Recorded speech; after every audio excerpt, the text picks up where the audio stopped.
Hello friends. आज मैं आपको बताऊंगा बलगम यानी कफ के बारे में। क्या खाने से बलगम बनता है, बलगम कहाँ बनता है, बलगम क्यों बनता है, बार बार बलगम आने पर कौन सी जांच करवाएं, बलगम से बचने के उपाय क्या हैं, ज़्यादा समस्या होने पर कौन से डॉक्टर को दिखाना चाहिए।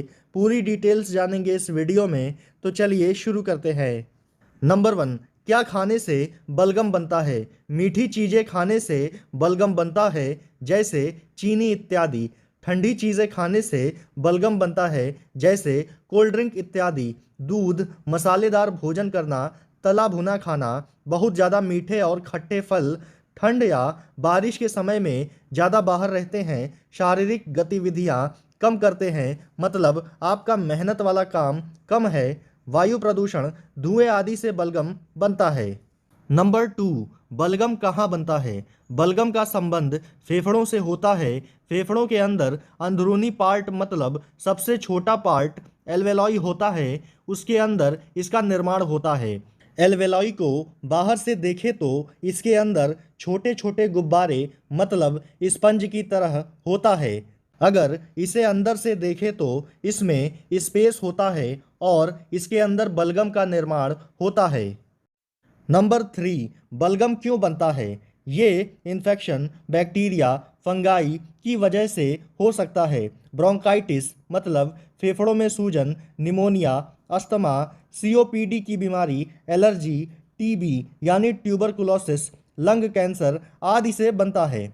बलगम आने से पहले और बाद के लक्षण जैसे छाती में दर्द, सांस की तकलीफ, फेफड़ों की कार्य क्षमता में कमी, नींद कम आती है, भूख कम लगती है, वजन भी घट सकता है आदि लक्षण हो सकते हैं।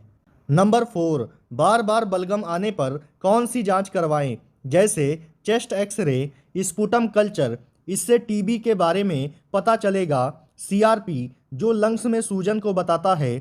सीबीसी सीबीसी बताता है डब्ल्यूबीसी काउंट यानी वाइट ब्लड सेल्स बढ़ा हुआ है इन्फेक्शन के केसेस में। अगर ये एबनॉर्मल होते हैं तो डॉक्टर सीटी स्कैन या एमआरआई करवा सकते हैं। ब्रोंकोस्कोपी की भी ज़रूरत हो सकती है। बलगम से बचने के लिए क्या खाना चाहिए, जैसे चुकंदर खाएं, ब्लूबेरीज खाएं, अलसी, कद्दू, हल्दी, प्याज, लहसुन, फलियां, गाजर, अनार, जैतून का तेल भी आप अपने डाइट में शामिल कर सकते हैं। बार बार बलगम आता है तो कौन से डॉक्टर को दिखाना चाहिए। पल्मोनोलॉजिस्ट को दिखा सकते हैं, चेस्ट फिजिशियन को दिखा सकते हैं। यदि ये डॉक्टर आपके शहर में नहीं हैं तो आप जनरल फिजिशियन को भी दिखा सकते हैं। सो फ्रेंड्स, मैं उम्मीद करता हूँ ये वीडियो आपको पसंद आया होगा। अगर ये वीडियो आपको पसंद आया हो तो इसे लाइक कीजिए, सब्सक्राइब कीजिए और अपने फ्रेंड्स के साथ शेयर कीजिए। Thanks for watching this video.